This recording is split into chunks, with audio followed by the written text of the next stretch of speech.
Welcome to Girlfriends of a Certain Age, a podcast for women in midlife. We are busy living our best lives. I'm your co host, Flesché.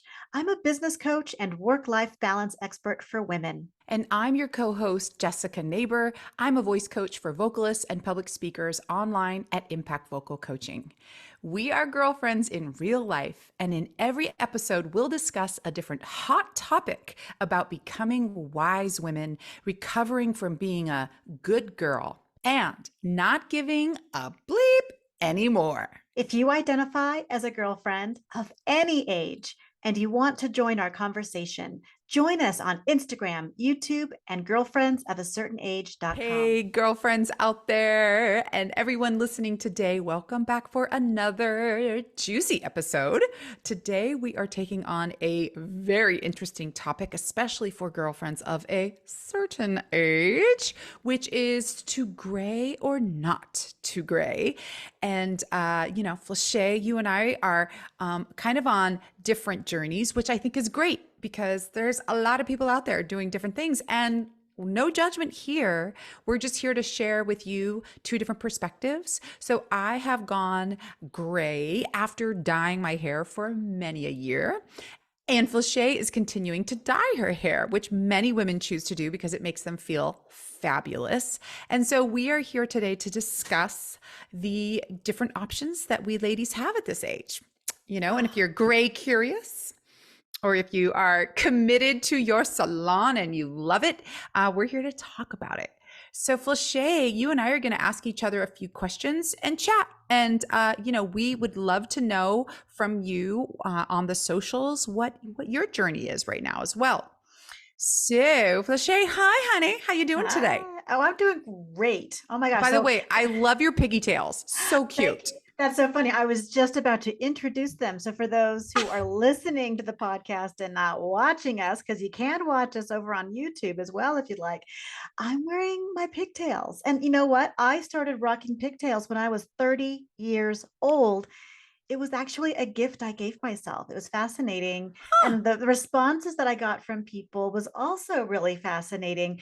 And I guess I need to also say, as part of this conversation for me, hair for me, especially at this age of a certain age, is doubly complicated. I'm half Black, I'm half African American. And I would say that in general, it's a topic that people who are not African American are generally not welcome to participate in. It's a very complicated conversation depending on who you're asking, who the person is. And Yeah. so for me, I've had a lot of, I grew up feeling a lot of complicated feelings about my hair. People, oh, it's so ethnic. Oh, it's soft. Oh my goodness. Hey, you guys feel it. It's like, feels like cotton. Oh, and what Ah. is it? What is it with people feeling the right to touch Black women's hair or mixed women's hair? Like, where do people think they have that right? I know that is a huge no-no, and I just am always amazed to hear how it feels like every Black woman has had that experience. Yeah. So I think Ugh, if you're listening to this yeah. and you cannot relate to this story, I just want to give you as a rule of thumb, don't touch. We're not a petting zoo, none of touching, as I would say to a toddler.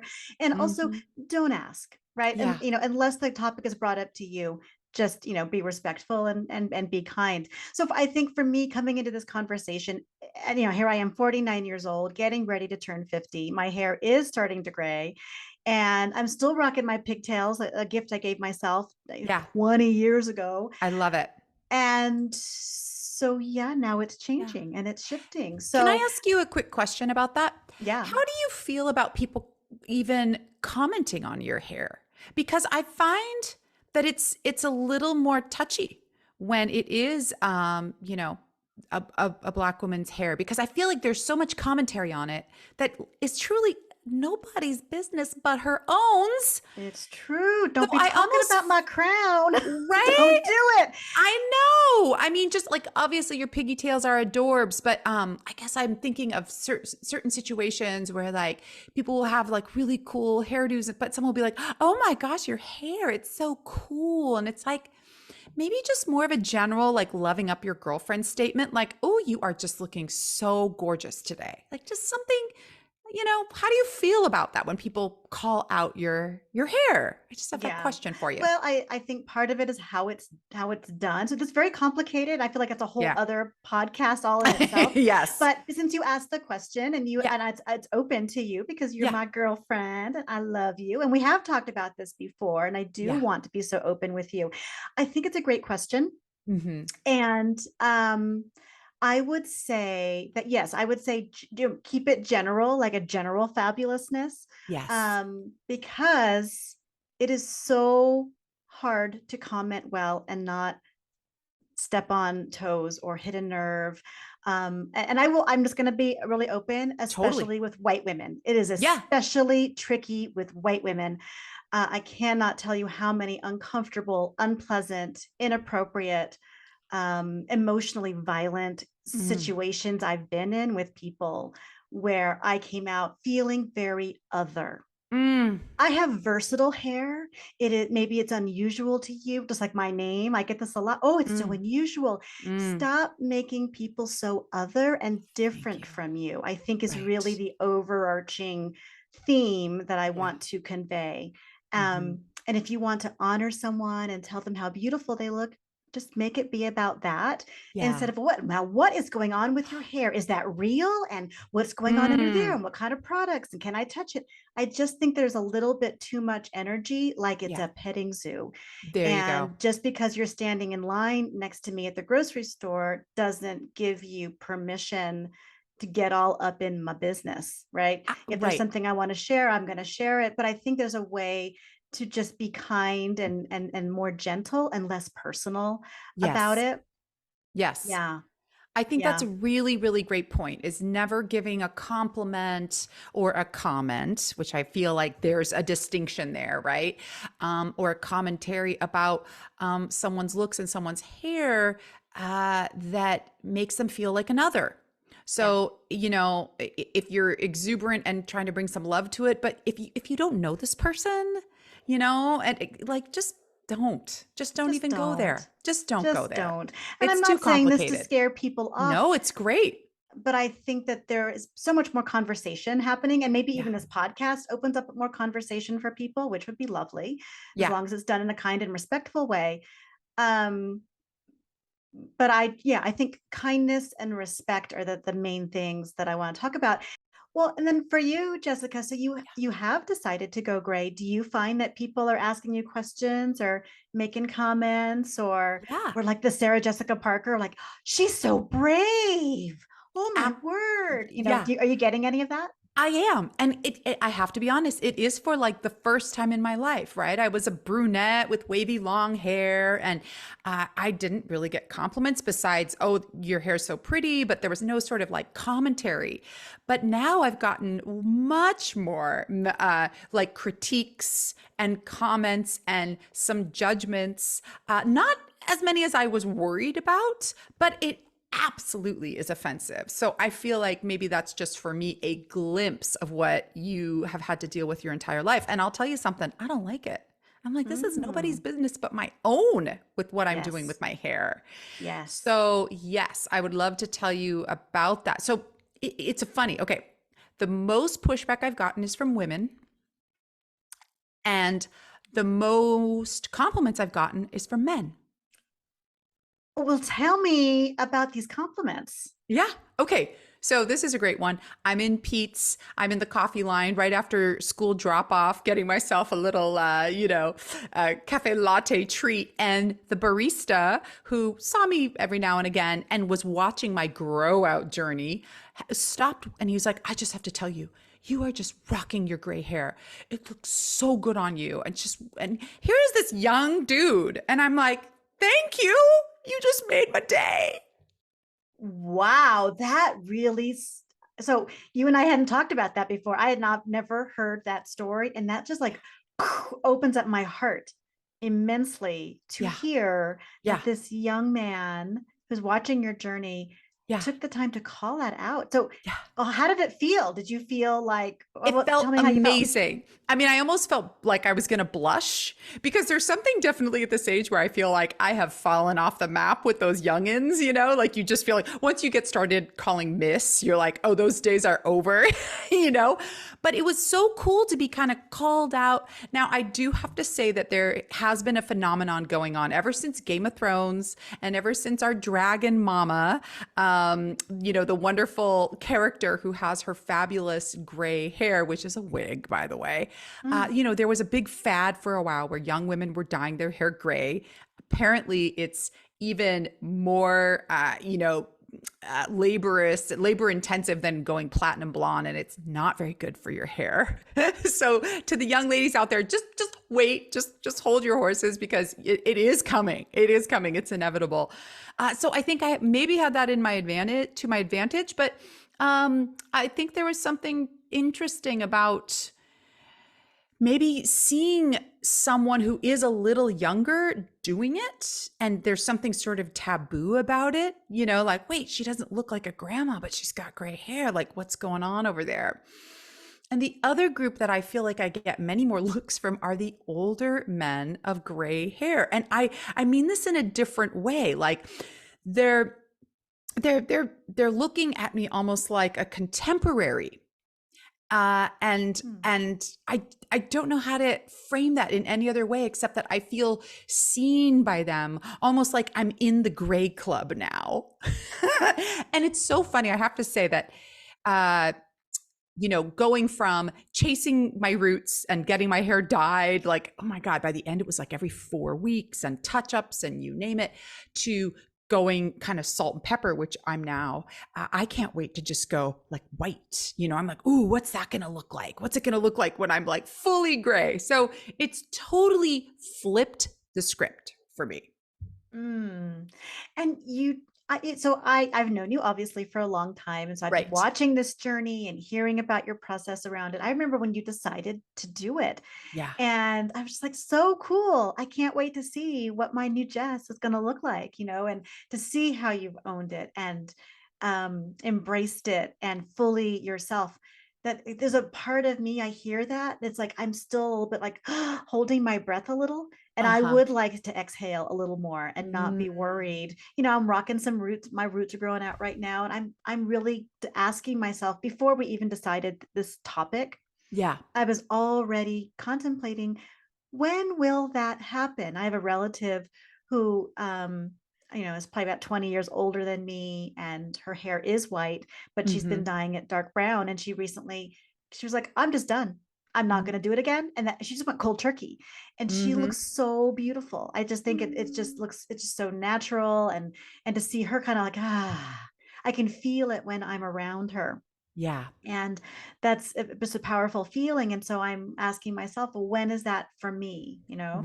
I've always loved having, for years I rocked hot pink in my hair, and I would bleach parts of it and put on this conditioner that made it hot pink. And it's so easy to do now. You can just buy that stuff online or a beauty Right. supplies. It's really easy. I'm like, that would be so fun. And I do miss that Mhm. level of self-expression, and yet I haven't done it yet, although I'm still rocking my pigtails. Yeah, you That's are. a You're rocking it. for You've got your forever. look. And then, Uh-huh. well, it feels very comfortable, just part of me now. And there Yeah. is a way that it's sort of childlike, but I also feel like part of my wisdom now that I've Mm. regained is that being a grown up is not serious work, that you actually Uh, need to regain parts of that childlike parts of ourselves yeah. and bring that into the fullness of who we are. And so I think that's part of what that is for me, but it's also Yeah. like just so comfortable now, and like kind of my go-to and like my signature look almost. The other day Yes. I saw a woman, she must have been in her 80s, with her white silver hair and Woo. rocking pigtails. And I was like, that's me. That's See? she's a role model to me, that right, even in my 80s and 90s, I can Yeah. still be rocking my hair any damn way I like. And there you go. And that's really the bottom line, is like we should give ourselves full permission to do whatever the heck we like. We should be able to dye our hair into our 90s if that's how we want to rock it. Or we should, you know, let ourselves go gray in our 20s if that's how we want to do it. So it's Mm. just, it's totally specific to our journey and what makes us feel great. I will give you a couple of stats that I've learned through my journey, which is that the average woman who dyes her hair spends a whopping $21,000 on hair dye and going to the salon. And they also equated that. What, So a if you want year? Wait, over what period of time? 30 years. Over So 30 years. if people are dyeing their hair for 30 years and if they're going into a salon every 4 weeks and paying $60, and when I heard 60, I was like, that's not the price around the Bay Area, I can tell you that much. But if if you do the math and think about 30 years, every 4 weeks, $60, that comes out to $21,000. Okay. And then they did the same statistics and said that if you're spending about 2 hours in a salon for each of those visits, it's about a month of your life. But I don't really like to look at it that way. To me, it didn't feel like this, I'm saving money, although there was something fun about that. The joke is what I wound up deciding to do was to just spend more money on skin product, because I was like, okay, I'll just like do what feels good for me. I think what I wanted to do was just the feeling I started to really dislike was the running to the salon because my roots were showing, like almost this panic setting in, or like on the really bad days, like using the mascara because I was really getting a white streak, which now is like my favorite part of my hair.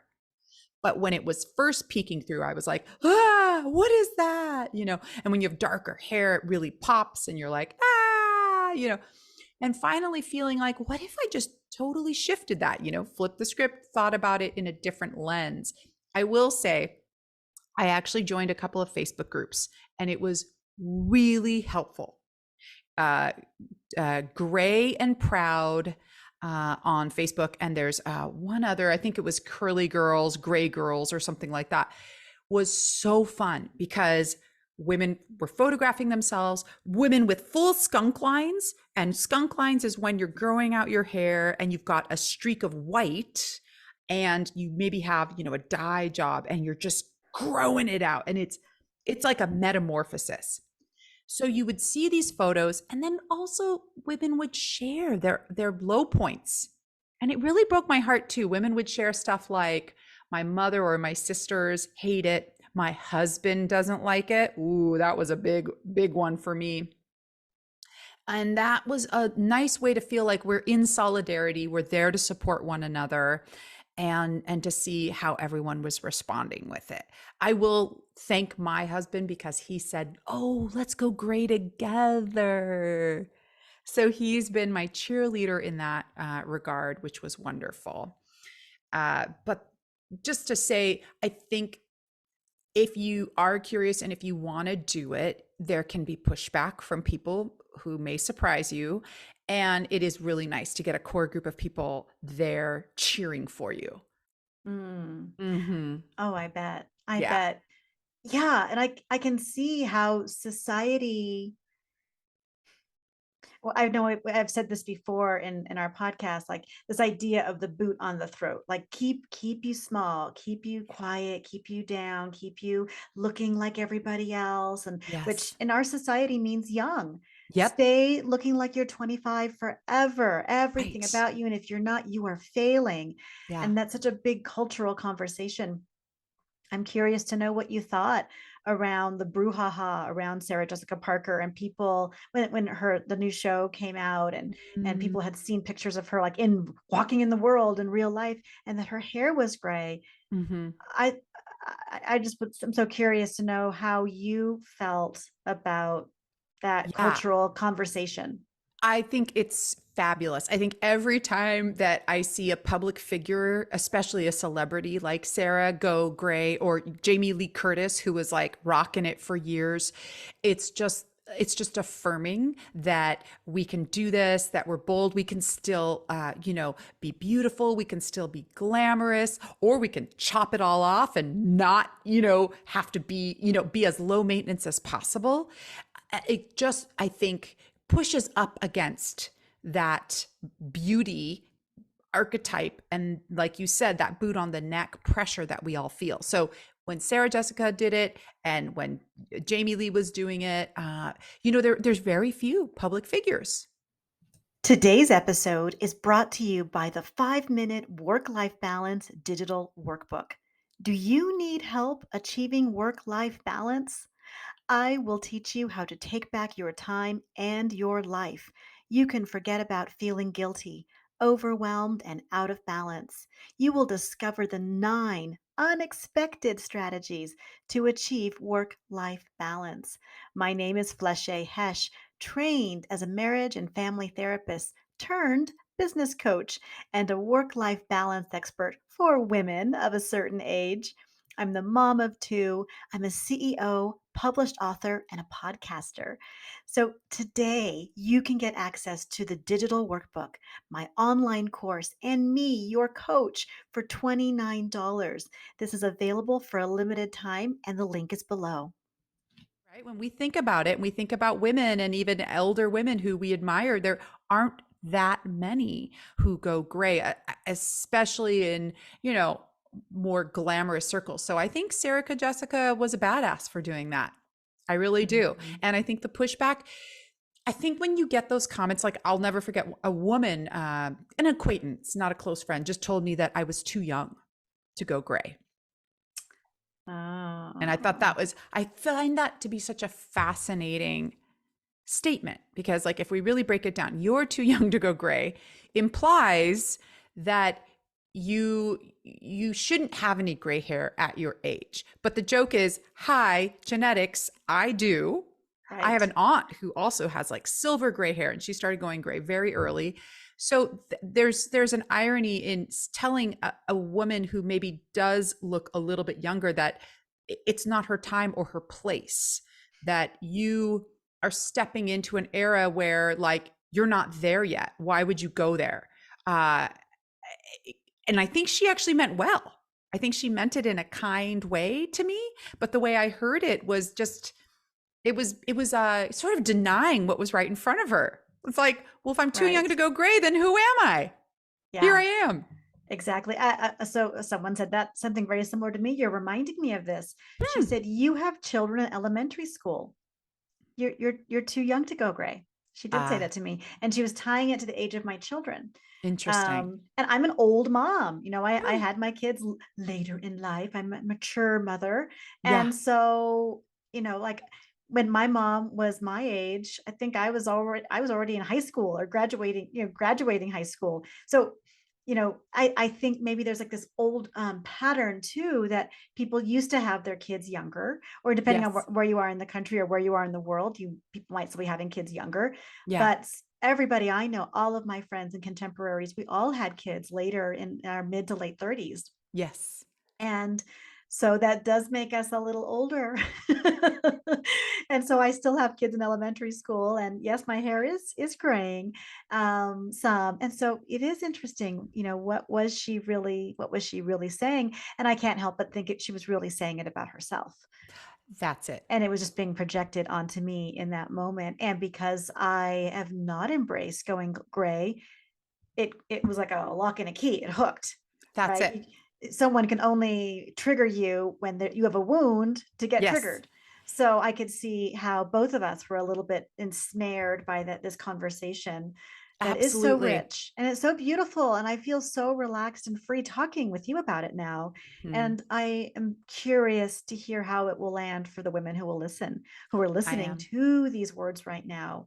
How are we touching their hearts? And so I really hope that they will also join the conversation. Well, I think you nailed it too, which is that it's really going to trigger people's own self perception or their own thoughts and beliefs. So I think if we even tie it back to the beginning when you were talking about the comments that made you feel like an other, and the comments for me that made me feel like I was old, I think are absolutely huge issues in our society at large, right? Otherness and aging, so those are triggers for people. And when people feel the need to talk about them, there's something that is clearly triggering. And it's also really wonderful when someone like my, young barista friend who stepped out of the normal lane just to say, hey, like, I'm cheering for you over here. I think what you're doing looks really, really cool, you know?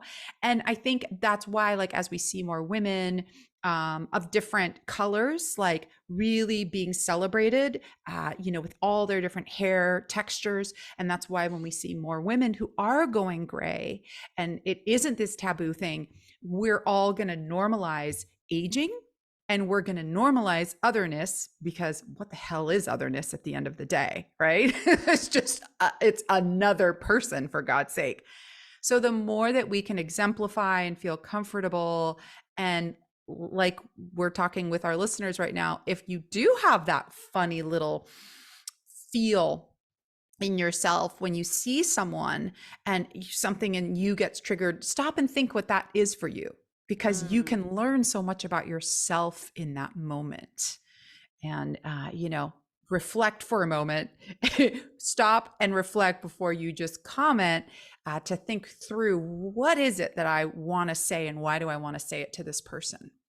Right. And then what it's like I am also being reminded of what we teach our children. Is it kind? And is this Mm, the right time and place to say it? Right. So yeah. like I think in general, our most people have very few filters. They have a thought and they barf it out at you, right? Yeah. And then, oh, I didn't mean anything by it. Oh gosh, oh no, taking no responsibility either for the Yeah. comment. When we are all having personal experiences, Yeah. right? So when I run into you out in the world, I'm everything I'm thinking and feeling is filtering through me and my issues and my insecurities, and so we have to also remember that too when people say hurtful or hateful or inappropriate or just they didn't even think before they said something. That's they're really showing you how they're thinking and feeling about themselves because That's they're right. having a personal response and it's just being projected at you. That's right. And I think that what I can say from my own experience of going gray for myself is it really did make me feel more comfortable about aging. It's actually made me feel more comfortable even in this middle age zone where it is salt and pepper, right? Where it's like there's some there's some brown strands in there, but there's a whole lot more gray. And when like some strands come out, I'm like, "Ooh, hello," you know.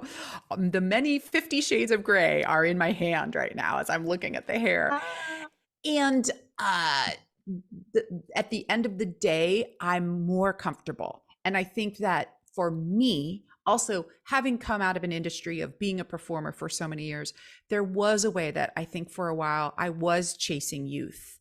I was trying to remain 25 forever, and this was one step for me personally that I could do to reclaim that part of myself at this age. And that doesn't mean that everyone has to do it. Maybe some people are more comfortable, or maybe some people are working out their journey in different ways. So by no means am I sitting back here saying, oh, everyone should stop going, dyeing their hair. Absolutely not. But I know that for myself, I felt so much more comfortable with being my age, even mm, though I was told you're too young to go gray. It's like, well, I'm going, and here I am, and I feel pretty darn good about it. I love it. Yeah. You took that step during the pandemic, right? Or had Actually, you I took it a already little before. before? Yeah. Okay. I had done it before, but I did it when my kids were in elementary school, actually, because also I'm, a little bit of an older mom. And yeah, so no, I had gone through it by the pandemic. A lot of people Interesting. did, though, do it during the pandemic, and some not by choice, right? Right. There's nowhere to go and it's hard to get the products and yeah, Yeah, absolutely. And so and then people were also in their homes a lot more for the awkward stage, the growing out, that's right. their skunk lines. Oh, it can feel Um really awkward. yeah. Yeah, Yeah. Yeah, I can see that. So I can see how that will that'll be part of my story too when I get to embracing it. It makes me curious to know, what do you love about your hair right now? Mm, I think the white streak. So it's probably not coming in as clear on Zoom, but Come right, closer. Come r closer. right around the crown. I've Uh-huh. got, Oh yeah. Uh-huh. the silver, they call them the silvers. And it's just so fun the way it, like, with my curly hair, I can kind of wave it into my curls. Or you can think of the Anne Bancroft look where it's that real stripy stripe of white. I'm loving the white sections. So that's what I'm really loving about my hair these days. How about you, Flesché? What are you loving about your hair these days? Oh. So, like I started the conversation, it's been such a journey, but I do feel that I'm at a place where I really love my hair. I love Mhm. that it's unique. I love that it's versatile. I love that it can look a thousand different ways. Even in the course of one day, I can rock three or four different looks depending on my mood. So I'm loving that. I love my curls. I love my curls. I love that I Mm. gave those to my boys. And so like for me really embracing and like for me I'm wanting it to get bigger and bigger and bigger, so today I'm not really Oh. rocking the full look, but I used to want these like really perfect little ringlets and curls, and I wanted it to be Mhm. very like almost plastered down and just perfect, and Mm. now I want this wild mane, and I Yes. think that's partly why I'm craving color. And I do feel like I'm Uh-huh. going to go back to either a hot pink or a purple or maybe I love both, that. rock them I love that. Yeah. intertwine. That could be how I manage going through my skunk phase. I think I want to have more fun with it. For me, Yeah. my hair is self expression. For me, Mhm. my hair is just as interesting to me as wardrobe and Mhm. or like how I paint or don't paint my nails. So for Mhm. me, it's part of the show that is Flesché. I love it. I love it. And I want to Yeah. ask you one final question is what are you not giving a beep about with your hair these days? Is there something that you feel like the young Flesché worried about and that the current Flesché is not so worried about? Yeah. Well, the young me was very worried about looking just so because I felt so other and I was Yeah. made to feel so other. Yes. And so that just kind of compounded it. And Yeah. so I really wanted to fit in, even though I was quote unquote weird, right? It was my Mm. contemporaries would say, "Oh, your hair or whatever." Um, so it was I wanted to fit in. And Uh-huh. so I was really gave a shit about fitting in. And now I don't give a shit about fitting in. In fact, I like sometimes I'll go in, like I'm out for dinner with the date night with my husband. I go off to the restroom. I wash my hands and I'm like looking at my hair. Oh, you're not big enough. And I'm shaking it and I'm going up like this. And I come Yeah. back and my husband's like, oh, okay. Yeah, she fluffed. And I'm like, I'm Woo! back. The queen is back. And and all of her glory and her crown. And so Oh, for me, I want it to be bigger. I want to shake it up. I love that it looks different every single day. So for me, that is something I don't give a shit about anymore. How about mm. you? What do you not give a bleep about your hair these days that your 20-year-old self really cared about? Yeah, well, in my 20s, I started getting little silver strands, and I would sit there, plucking them out in the mirror at night, being absolutely terrified. I remember one coworker once called me out because I had this really, gray streak in the back, and he like plucked the hair out, and he's like, "Jessica has a gray hair," and I was mortified.